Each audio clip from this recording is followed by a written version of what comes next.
Christian, and today I am looking at Acts chapter 1. Starting at verse 4, it says, "Once when he was eating with them, he commanded them, 'Do not leave Jerusalem until the Father sends you the gift he promised. As I told you before, John baptized with water, but in just a few days you will be baptized with the Holy Spirit.'" This actually kind of makes me think about the waiting game that we all kind of end up in. It's that I heard somebody this week define frustration as the space between dream and reality. So they're sitting there and Jesus says, "Don't go anywhere. Stay here until what I said comes to pass." Now, I've kind of find there's like three kind of main things that happen in the waiting game. There's that one waiting game where you're just kind of sitting there and it's like, I don't know. What's coming? Are we coming? It's like when you're sitting in the doctor's office and you start looking around and then you kind of end up in that like moment of like waiting game syndrome when you're starting to get antsy and you're like, I don't know what's happening, and you start touching stuff and you're looking at things and everything starts to get kind of where you start to get this feeling. And what happens is when you start to get in those moments, just because we as humans don't like discomfort, we do stupid stuff to get ourselves out of it. We will do anything to make that discomfort kind of go away. And then the worst thing I think kind of happens is when you end up on that what if bus. Well, what if I miss it? What if I'm not worthy enough to get it? They're sitting there going, and Jesus says, "Come." Well, what if Peter gets it, but I don't get it? And then what if I miss it? Like he said, don't leave. Does that mean like I can go here, but I can't go here? Do I just sit here? What do I do? What happens? And we start to question and we start to get antsy and you start to get kind of frustrated, waiting on something that's good. I mean, Jesus is promising them the Holy Spirit. I mean, that's going to be like the major game changer for the church from that point to forever.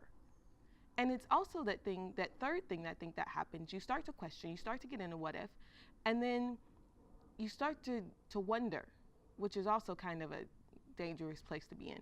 Because at this point, the Holy Spirit has really only come on people. So now they're going to be baptized with the Holy Spirit. They have no idea what that means. And so it's like, what are you saying to me? The thing that's really, really, really awesome though, and when you find yourself in that waiting game, and I think the thing that kind of makes us encouraged is to keep going, where it looks at verse 8. And he says, "But you will receive power when the Holy Spirit comes upon you, and you will be my witnesses, telling people about me everywhere, in Jerusalem, throughout Judea and Samaria, and even into the ends of the earth." Now, there's another like 3 awesome things that happen when they waited.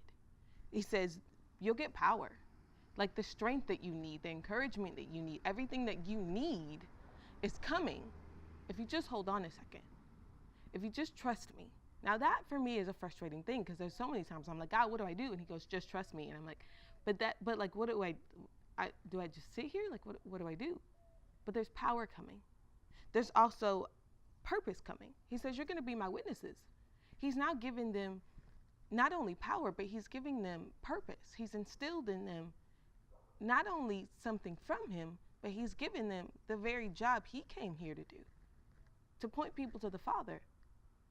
And then he says, everywhere, in Jerusalem, throughout Judea and Samaria. He gives them purpose, he gives them power, and he also gives them direction. He gives them a place to go. Now, I know like from being in church for a while, or maybe you guys are new to this whole Christian thing, or maybe you're just trying to figure it out. One of the questions that brings most people to God in the first place is they're looking for clarity. What do I do? Where do I go? How do I live this life? The most Googled question of all time is, what's the meaning of life? And God says, if you wait on me, if you wait for the Holy Spirit to come, I'm actually going to tell you. I'm going to give you clarity. I'm going to give you purpose. I'm going to tell you the meaning of your life. Just trust me. Love you.